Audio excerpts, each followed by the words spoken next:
This is Lecture 7, Non-obviousness, Part 1. The agenda for this lecture is to begin with the origins of non-obviousness, the historical background, and the policy reasoning behind its creation in the 1800s. And then we're going to discuss the policy in some more detail and what work the non-obviousness requirement is doing today in the patent system, why it's often called the ultimate test of patentability, and where we should set the standard depending on what outcomes we want to achieve. And then we're going to dive right into some of the substantive aspects of obviousness, not all of it, but some of it with the Graham framework. So let's dive right in. The origins of non-obviousness. So prior to the 1850s, really the only requirements for patentability were utility, that the invention had to be useful, and novelty, that the invention had to be novel. Now, novelty wasn't understood in quite the same way that we understand it now. It was a slightly broader concept, not quite so clear-cut in terms of its requirements, such as the identity requirement and enablement requirement and things like that. So it's not fair to say that there was no such thing as non-obviousness. There just wasn't a separate requirement. Hotchkiss versus Greenwood, the 1851 case, is the first case that is really pointed to where the court establishes what we now understand to be the requirement that all patented inventions are non-obvious. So the invention here was knobs, and not just any knobs, right? Here's the claim. What we claim is our invention and desire to secure by letters patent is the manufacturing of knobs as stated in the foregoing specifications of potter's clay or of any kind of clay used in pottery and shaped and finished by molding, turning, burning, and glazing, and also of porcelain, right? So what they're claiming here are knobs for things like doors and cabinets that are made of particular materials: potter's clay, porcelain, ceramics, that sort of thing, right? So the relevant prior art here were, of course, ordinary knobs, which up to that point had typically been made of wood, carved of wood, sometimes made of metal, but in any event, there wasn't prior art related to the materials specified here. The clay, the porcelain was not in the prior art for knobs. So for this reason, the first question is, why isn't this a 102 case? Well, it's not a 102 case because there is not a single reference in the prior art that shows knobs made of clay or porcelain. So according to the basic law at that time, this invention thus should have been patentable, right? It is novel, obviously has utility, right? There's not a lot of doubt that it can be useful. Apparently making use of clay allowed, or porcelain allowed different kinds of shapes and decorations and even mass manufacturing. So there were additional benefits over the prior art that were offered by this system. So what the patentee says is this is not an issue. We should have this patent. The court, however, disagrees, right? And what the court says is that this is not patentable because it is not what it describes as an invention, right? And so what the standard that they establish in Hotchkiss is the one set forth here. Unless more ingenuity and skill in applying the old method of fastening the shank and the knob were required in the application of it to the clay or porcelain knob, then were possessed by an ordinary mechanic acquainted with the business.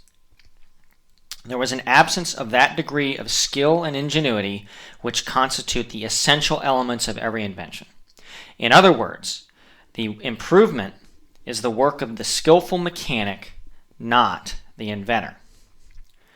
So this establishes that there is going to be another requirement above and beyond novelty, and that this is a requirement that the patented invention be the work of, quote, the inventor, not merely a skillful mechanic. Okay, and you can see basically the same standard we use today, right? We now call the ordinary mechanic a person of ordinary skill in the art. And as we'll see in a moment when we go through the statutory language, the standard by which we measure obviousness is exactly that. Would a person of ordinary skill in the art be able to achieve this invention without the teachings of the patentee? Would it be obvious? And if so, then it's not patentable. So from the very origins of this, in this very case, this has been a controversial requirement, right? Not the least that at this particular time there wasn't any statutory hook for the obviousness requirement. Now that's not an issue now, of course, but even then there was a dissent. Justice Woodbury, right, had a vigorous dissent in that case, said, "It is apparent to my mind that the test adopted for the purpose to which it was applied and which has just been sanctioned here has not the countenance of precedent, either English or American. At the same time, it seems open to great looseness or uncertainty in practice." Right? So Justice Woodbury, 150, 160 years ago says we're making this up. The court is making it up, which was true. The court was essentially coming to this and making up this requirement, although there have been hints of it in earlier cases, but this is the first time they really firmly established it. And the second thing he says is this is really going to be difficult to deal with, open to great looseness or uncertainty in practice. Right? He goes on to say in a part of the dissent that some valuable discoveries are accidental rather than the result of a lot of ingenuity, and some happy ones are made without the exercise of great skill, and they are still themselves both novel and very useful. These are entitled to protection by a patent because they improve or increase the power, convenience, and wealth of the community, right? To which Justice Woodbury is saying here is, why are we doing this, right? Even those inventions which are happened upon by accident or are achieved without a ton of skill, if they are indeed new, if they're bringing something new and useful to society, then that's what the patent system is supposed to encourage. Why would we set up a new regime, a new requirement that would eliminate those patents in favor of patents that also meet this standard for invention that the court sets forth in Hotchkiss? All right, so the points for Hotchkiss is to understand that really the standards for obviousness that we now apply on virtually a daily basis were effectively established in the Hotchkiss case. This was an innovation that the Supreme Court at the time came up with to deal with this, what it saw as a particular problem of people getting patents for inventions which were, in a sense, too small, what they described as the work of an ordinary mechanic rather than an inventor. And from the very outset, it's been quite controversial, right? So for the next 100 years, obviousness sort of flows through the courts, never established in statutory language. So it was always pretty uncertain about its status, about the Hotchkiss rules status. So in the post-1850s, the standard moved higher. What most courts hooked this into novelty, and they just sort of reinterpreted the novelty requirement to also include a something more. Now, what that something more was pretty uncertain, and judicial decisions varied a lot.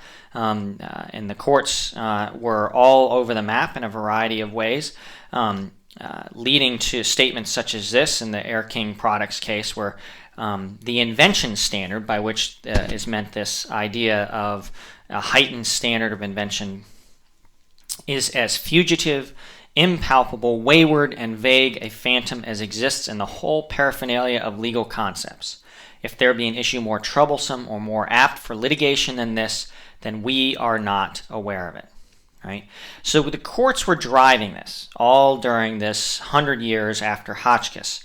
In particular, the Supreme Court got heavily involved in the 30s, 40s, and early 50s concerning what it described as the Invention Standard. The Cuno case of 1941, you'll see references to it here and there, really marks, in a sense, a high water point for the way that the Supreme Court was thinking about the obviousness standard, what they called the Invention Standard, what we now know as the obviousness standard. And in that case, they required that the patentee be able to show, in order to show an invention, that there was a flash of creative genius.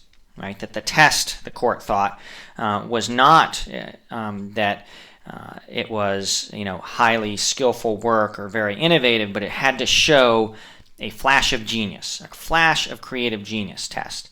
And so that was obviously not only a very uncertain standard, but also a very high standard, which meant that many, many patents did not meet that requirement. And then onward, the Justice Douglas concurrences in Great Atlantic and Pacific Tea is also illustrative of this general trend up until the early 1950s, where he says, every patent is the grant of a privilege of exacting tolls from the public. The framers plainly did not want those monopolies freely granted. The invention, to justify a patent, had to serve the ends of science, to push back the frontiers of chemistry, physics, and the like, to make a distinctive contribution to scientific knowledge. Right? This, as you might imagine, is a very high standard for invention. Right? If every invention, in order to get a patent, has to push back the frontiers of chemistry, physics, and the like, then this is not many inventions are going to qualify under this standard. Right? So the idea, what happens here, the idea here is the history actually, is that around this time the patent bar and companies that were engaged in patenting got together and determined to rewrite the patent law, to recodify chunks of it. And part of what they wanted to do was to deal with this issue, with the issue that the Supreme Court seems from the 30s on, 20s, 30s, 40s on, to have been ratcheting up the standards for invention to a degree wherein it seemed it was almost going to be impossible to get very many patents at all. The patent system was in danger of losing its relevance as a driver of innovation simply because it was only going to be available to certain kinds of inventions.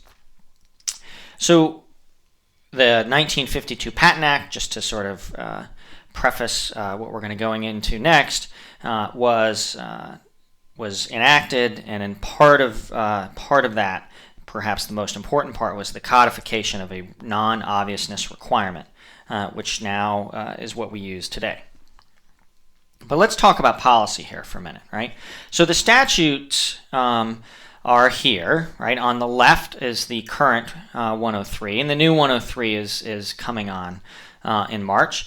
They're the same, and there's language changes. If you sort of go word by word, you can see some language cleanup that was done to be a little bit more specific in the new 103.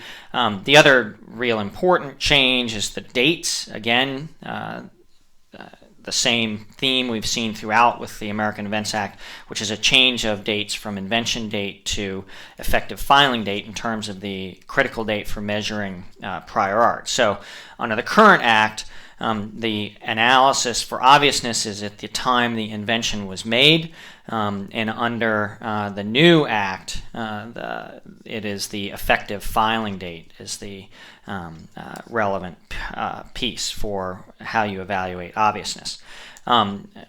how do you determine what is prior art? What types of things are prior art? Well, the same things that are 102 prior art are also 103 prior art, right? So they're aligned in that sense. You can use the various provisions of 102 in terms of what a printed publication is, what's patented, what's disclosed, and currently things like on sale and stuff like that can all be used as measurements of prior art, and then you use the 103 standard to evaluate whether or not it meets the patentability requirement. So the key here, though, to understand about 103 is that it establishes that the patent may not be obtained even though the invention is not identically disclosed or described as set forth in Section 102. So it establishes that this is going to be a higher requirement, an additional requirement above and beyond novelty. If the differences between the subject matter sought to be patented and the prior art are such that the subject matter would have been obvious at the time the invention is made to a person having ordinary skill in the art to which said subject matter pertains, patentability shall not be negatived by the manner in which the invention was made. Right? Okay, several important statutory things here. You'll note that most of this language is identical in the new law. Let's start with that last sentence. Right? That last sentence, patentability shall not be negatived by the manner in which the invention was made. Right? So what do you think that is doing? Why would the drafters of the 52 Patent Act put that sentence in particular into 103? Well, the answer is what they're trying to do is deal with the cases such as Cuno or what Justice Douglas said in Great Atlantic and Pacific. And in a sense, they're going all the way back to Justice Woodbury's dissent in the original Hotchkiss case, right, where he said, in that dissent, there are lots of ways the inventions that are valuable to society can be made, and we should have a standard for patentability that treats those equally, right? And that's essentially what the framers 100 years later, what the drafters of the 52 Act 100 years later set up, which is it doesn't matter how the invention is made, right? It could be totally an accident. It could be the most creative flash of genius ever. It could be something in between. It could be the product of years of painstaking step-by-step research and development. It could be you literally tripped over it in your lab or in your basement, right? 103 is not supposed to be a test based on how your invention was created. Instead, the test is about how innovative your invention is, right? And what do we mean by that? Well, look at the standard, right? The standard says you can't get a patent if the differences between the subject matter sought to be patented, meaning what's in your claims, and the prior art, meaning what's in the prior art, are such that the subject matter as a whole would have been obvious at the time the invention was made to a person having ordinary skill in the art. Okay? So the key here is the differences, right? Are these differences obvious? Okay? That's the setup. That's the way that this is analyzed, is you have to analyze the differences between what's in the prior art and what the invention is claiming and what the claimed invention is, and determine what those differences are and how whether those differences are obvious to a person of skill in the art. So one way that I like to think about this is as a series of hurdles, right? So at the low end here, we have the scope and content of the prior art, right? What do I mean by that? Well, that's what 102 would tell us, right? 102 tells us all the things that are possible prior art, everything that comes before date of invention, for example, under the current law, or effective filing date under the new law. Right? So I think of this, and I used to think about this when I would do this for the court, is you can sort of think about this as 102 is telling you what types, materials you can put on your desk to look at, right? And it's all those types of things, the publications, the prior public uses, those sorts of things can all be put on your desk to evaluate. That's the scope and content of the prior art. Right? So that is what tells you what the prior art is. Now note, as we've talked about before, you can combine, right? So just the fact, when we say scope and content of the prior art, we mean all of it combined. There is no such thing as an identity requirement, meaning you don't have to find everything to render an invention obvious in a single prior art reference. You just have to find it somewhere in the combination of prior art, right? So that's step one. You figure out the scope and content of the prior art, and that's a hurdle, right? And you can think of that in terms of novelty, right? It's not quite the same as novelty because here we're combining it, but it's at least conceptually similar, right? You can say, all right, if I have an invention that's greater than the prior art, that's more innovative, right there, the yellow arrows show that's more innovative than the prior art, then I have hurdled the novelty bar. Right? I'm up and above novelty, above what's come before. But that isn't enough, right? Because there's also the obvious differences bar, right? So it's not enough to be merely different than what came in the prior art, that what's in the prior art. You have to show that the differences, right? The gap here, the hurdle, the additional hurdle you can jump over is beyond what a person of ordinary skill in the art would understand to be obvious, right? And if you hurdle that, that's your 103 line.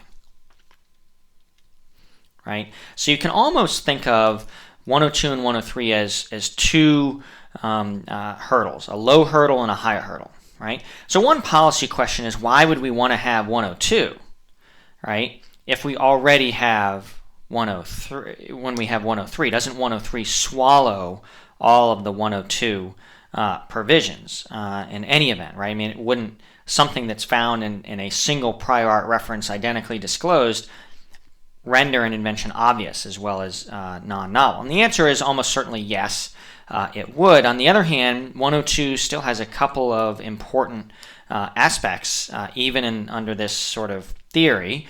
One is 102 is very important for telling us what kinds of things are and are not prior art.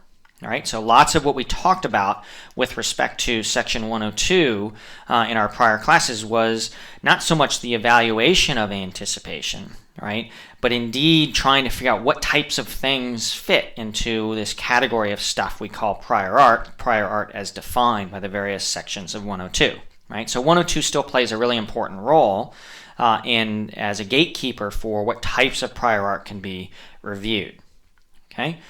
The other thing is that you can think of 102 as being, in a sense, a shortcut, right? So for those patents or for those inventions which are truly not new, right? If they just repeat something that's already in the prior art, you don't need to go through an analysis of trying to figure out what a person of ordinary skill in the art would think of them, right?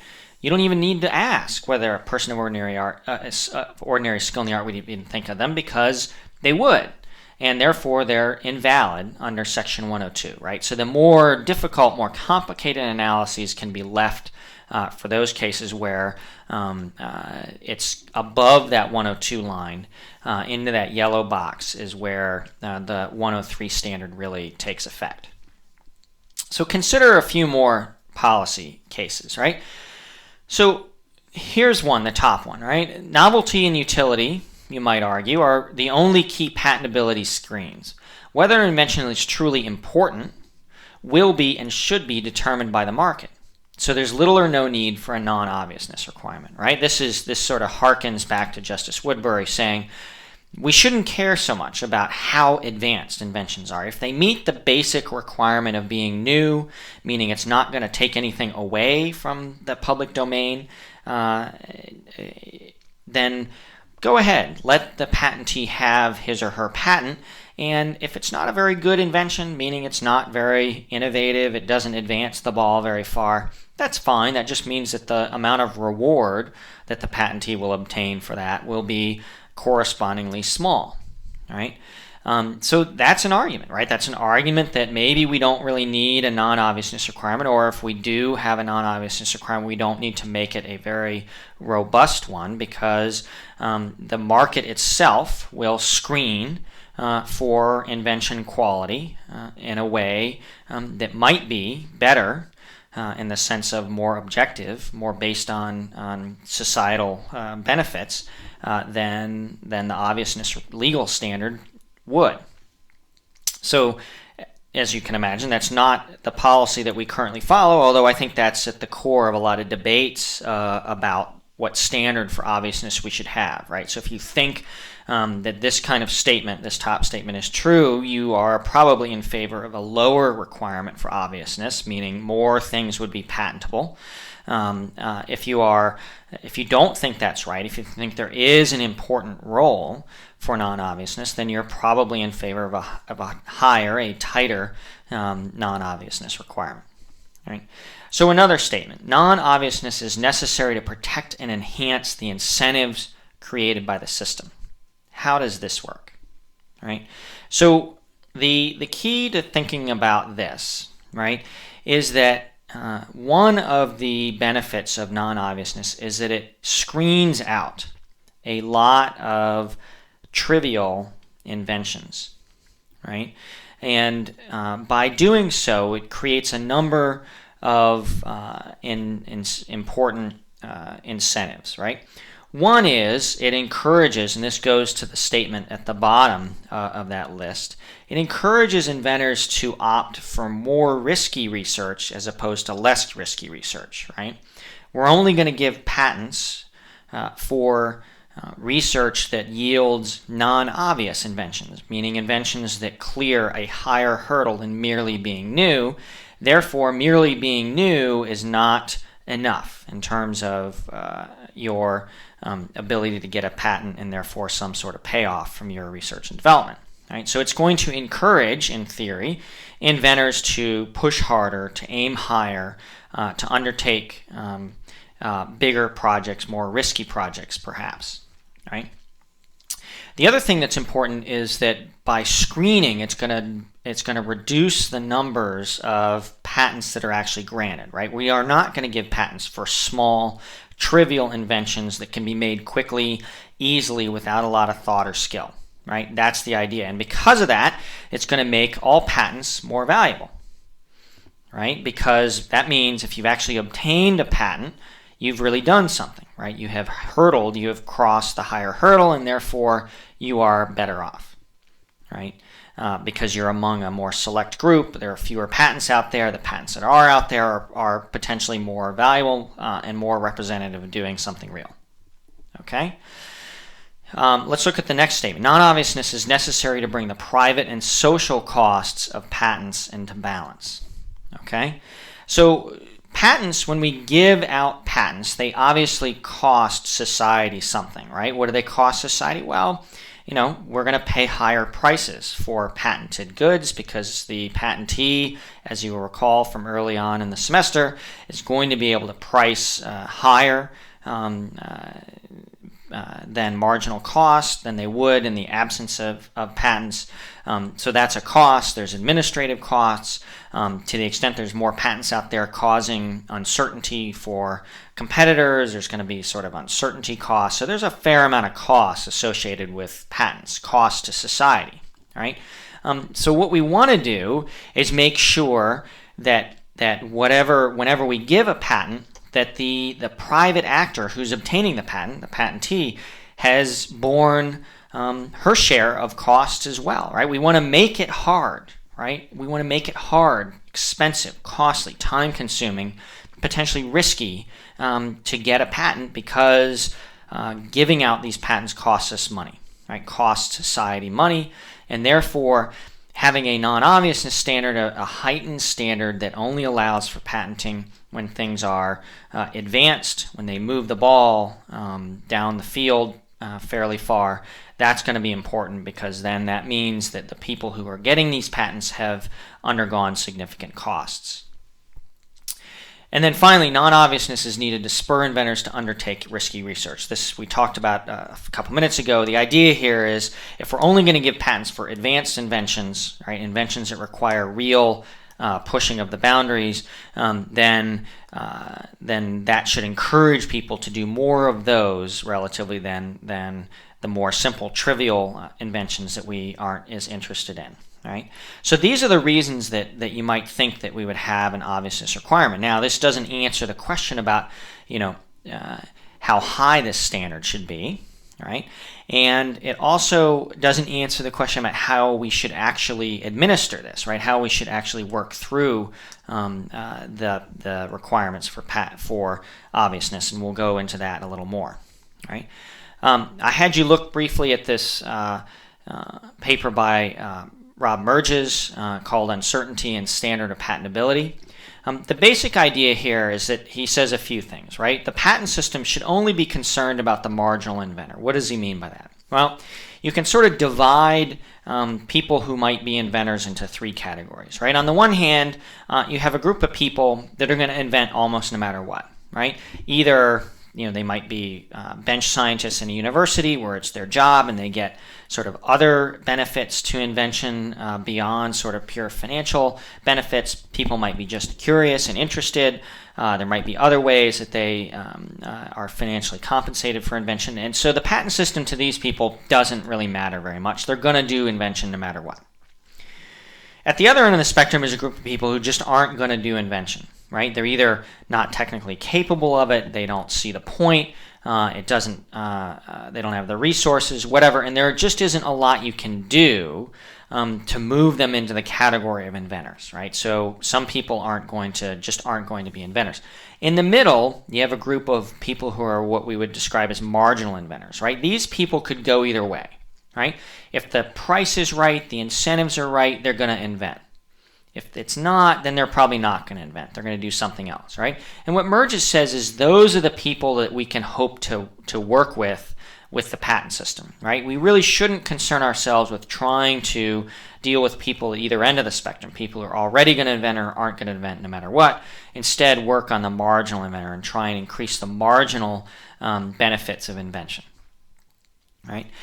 Second, he makes the relatively obvious point that the standard for patentability affects innovation, right? This is really similar to what we talked about on the last set of slides. The higher you set a standard for patentability, you're going to get different kinds of inventions, i.e. if you're only going to give patents for sort of the most significant inventions, then those are the ones that people who get patents are going to go for. On the other hand, if it's so high that it's almost unattainable, then people won't do that. Or not enough people, and you won't get enough invention. So that's how the standard for patentability affects invention works. So non-obviousness attempts to measure the probability of an invention, right? So this is his theory of non-obviousness, is that what we're really trying to do is measure how likely an invention is to be successful at the outset. And what we want to do is try and use the standard for obviousness as a way of giving incentives for relatively low probability inventions, right? So his argument is if the inventions are 100% certain to succeed, there's no real reason to give out patents for those because people will do those experiments, that research anyway, right? And so what we should be doing is trying to give patents for people who set out on research and development where the end result is uncertain. Therefore, when they succeed and they actually make the invention, society has really reaped an important reward. Right? Inventors should be kept from patenting too soon. Right? Again, the idea here is we want significant inventions for society. Small, trivial inventions that people can patent quickly as soon as they've done something fairly small is too soon, too small. Right?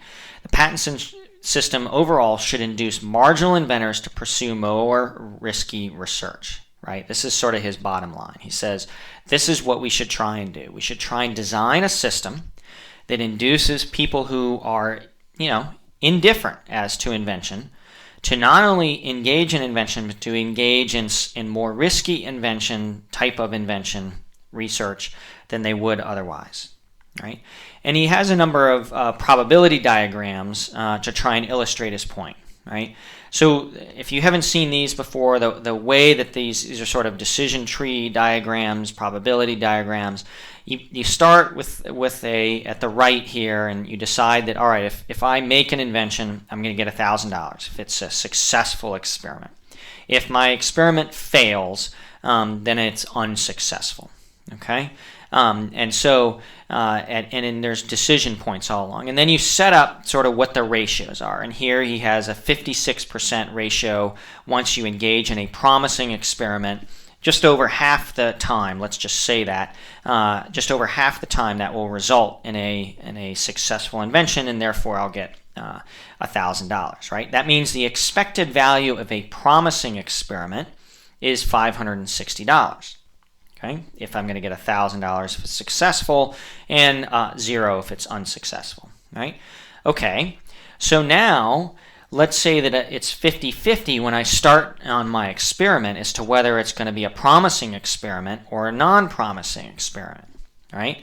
So that's the decision there. So that means the expected value of experimenting at all, right, is going to be $280, right? Because that's 50% of the expected value of developing the invention, which is $560, right? So you back that down, and you get a $280 expected value of an experiment versus don't experiment, right? So this is without penny patents, right? So this would mean that an inventor, considering a course of research, this stylized course of research, would say, okay, if I do it, I have expected value of 280, right? I might get 1,000, but I got to do this by the odds, and the odds suggest that if I do this repeatedly, if I do this over time, and the odds hold, I'm going to get $280 an experiment, right?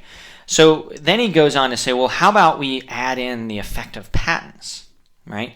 And let's say that there's that if I actually successfully develop my innovation, I have a 50-50 chance of it being patentable, and thereby getting an extra reward, right? And he says, all right, let's say there's a 20% additional payoff if I get a patent, right? So you start at the end again, right? So patent versus no patent is 1,200 versus 1,000. That's a 50-50 payoff. That means my expected value of a successful invention changes from 1,000 to 1,100, right? Because I have a 50% chance of getting a 20% payoff, right? So then you back it out, and that means promising inventions have an expected value of $616, and that means my experimentation now has an expected value of 308, okay? So the important thing to understand, and that Merges is trying to make the point of here, right, is that where the patent payoff is 20%, the gain in expected value in terms of your basic decision about experimentation or non-experimentation is modest. It's only 10%, right? So I'm only getting a 10% additional gain in terms of my incentive to innovate, to begin my experiment at the very beginning of this stage, where my patent payoff is 20%, right? So, what if, well, maybe that patent percentage is, payoff percentage is low, right? Why don't we jack that up? Well, he runs the numbers for you and says, look, you need to understand that because this is a multi-stage game and because there's uncertainty at all levels, even if we jacked up the patent payoff to more than 300%, if we told somebody if you got a patent at the end of the day, you're going to get 300% more in terms of the amount of resources for that invention, which is probably, by the way, mostly unrealistic given all of the reasons we've talked about throughout this term, that patents are not true monopolies. But let's say that's true. That would still only offer about a 50% more expected value at stage 1, the experiment, no experiment stage, right?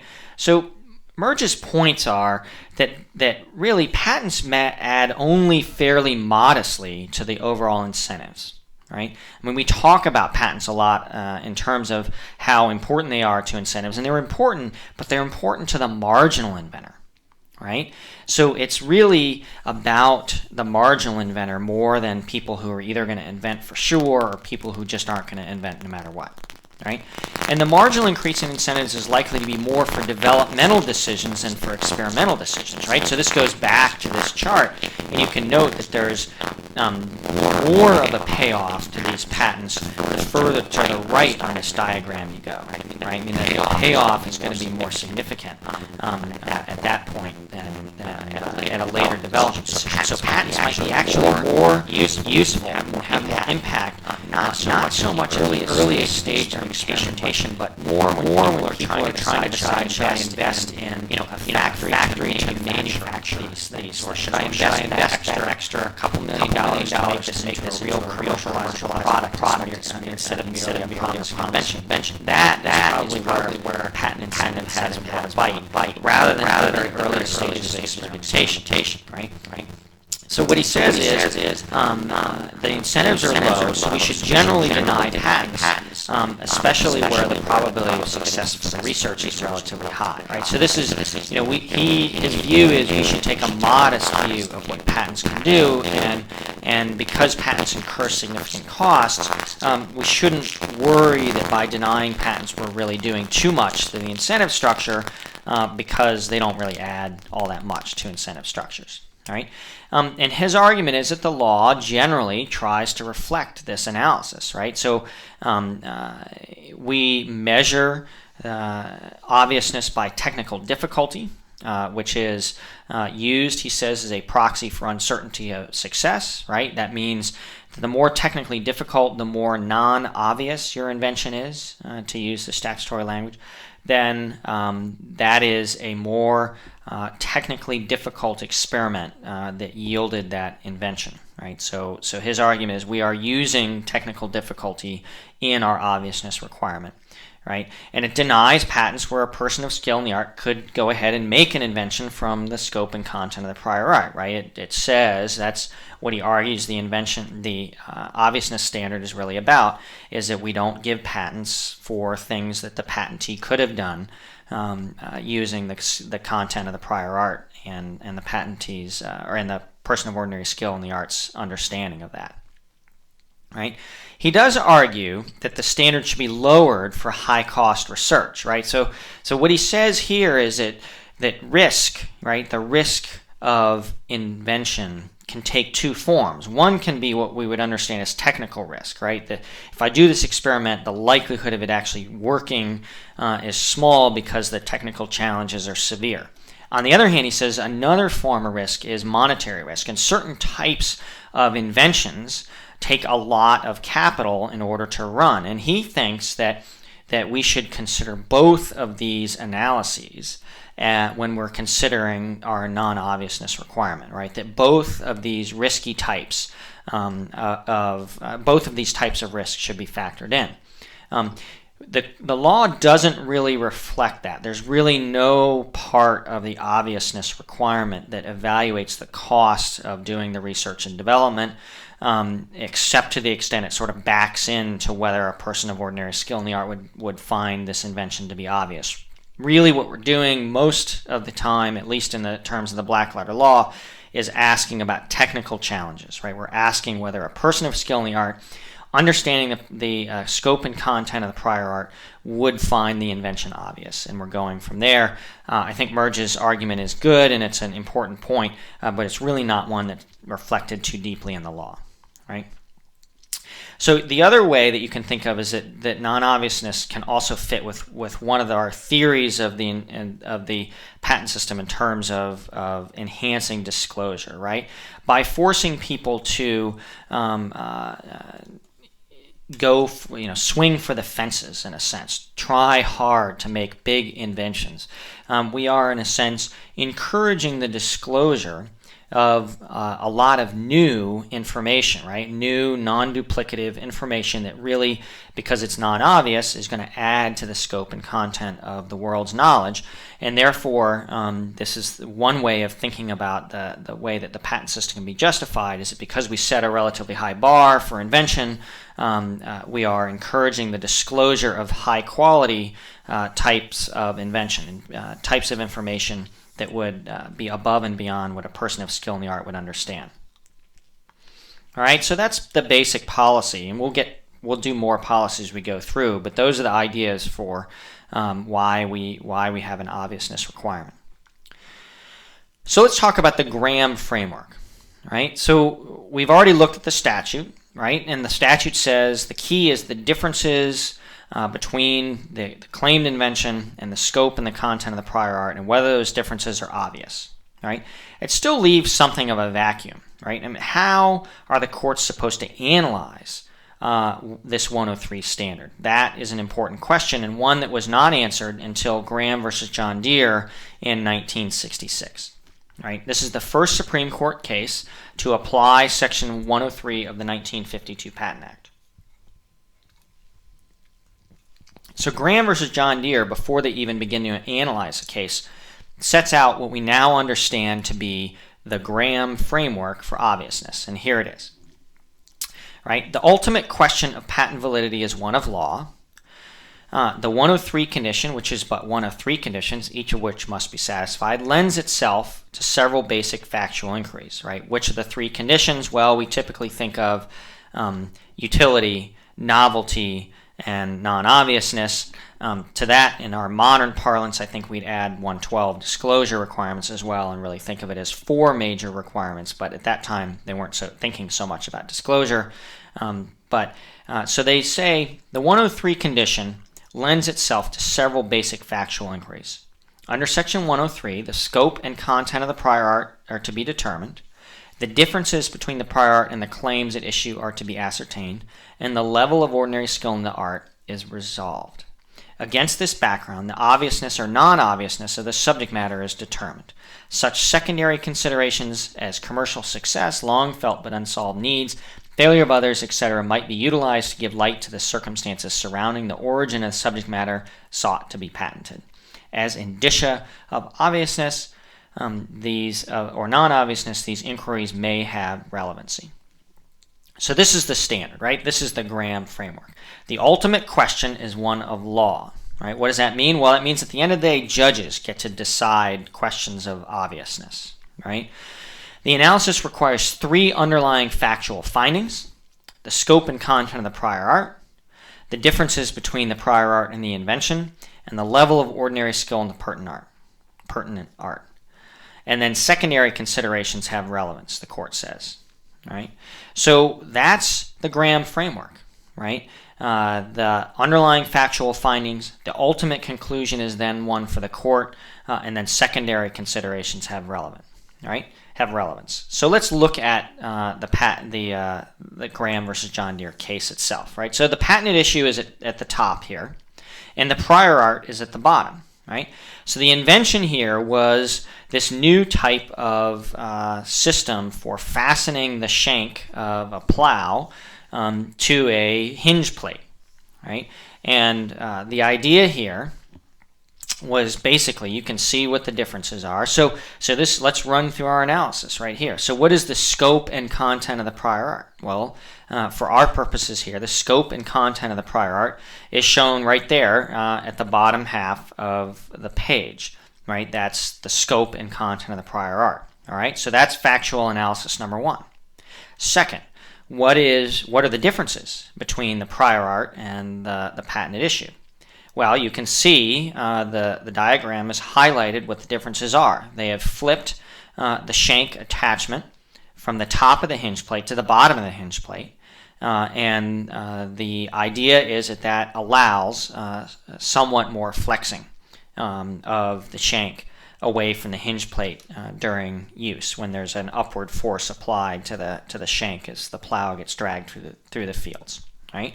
So those are our two factual inquiries: the scope and content of the art. What are the differences?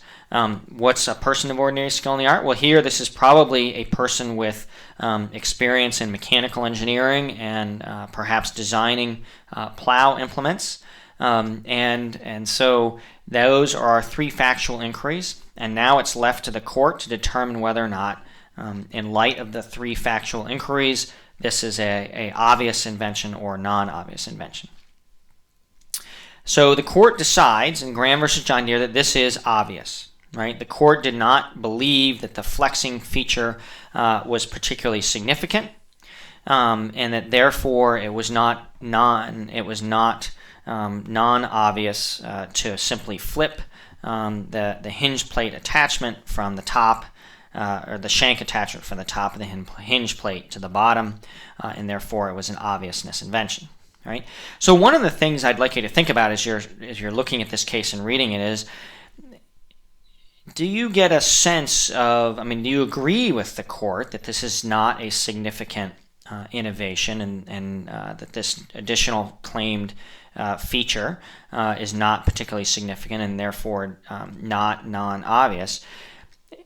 And even if you do or don't agree, how confident are you that courts are going to be able to evaluate this condition? Right? Is this something which courts are going to be particularly good at understanding when they are working through the question of obviousness and non-obviousness?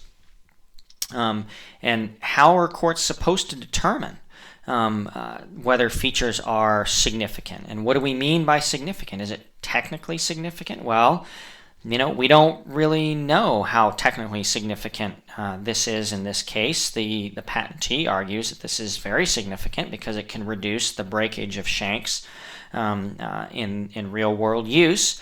The challenger of the patent argues that this is really a trivial change that any simple mechanic working in the field could have figured out, and is not a big innovation in any event. Should we use commercial significance as our guide here? The patentee in this case noted that everybody moved over relatively quickly to their new design, that is the design with the shank fastened to the bottom of the hinge plate. Is that relevant to our inquiry, or should we be sticking with technical significance and not worrying so much about the rest of the analysis? So these are all the questions that recur time and again in the obviousness inquiry. And the Graham versus John Deere case is very simple in terms of the technology and the fact that there's only a single piece of prior art. Things get much more complicated when you're dealing with more advanced inventions and more significant amounts of prior art. But even in this most simplistic, almost stylized case, you can see the roots of the difficulty of evaluating obviousness in this context. This is a very difficult inquiry for courts to do, because even though we can relatively clearly establish or ask a jury to establish the three factual inquiries, the scope and content of the prior art, the differences between the prior art and the claimed invention, and third, the person of ordinary skill in the art, that still leaves a lot for the judge to decide. Right? Is it obvious or is it not obvious? And there's not a lot of guidance on how to do that.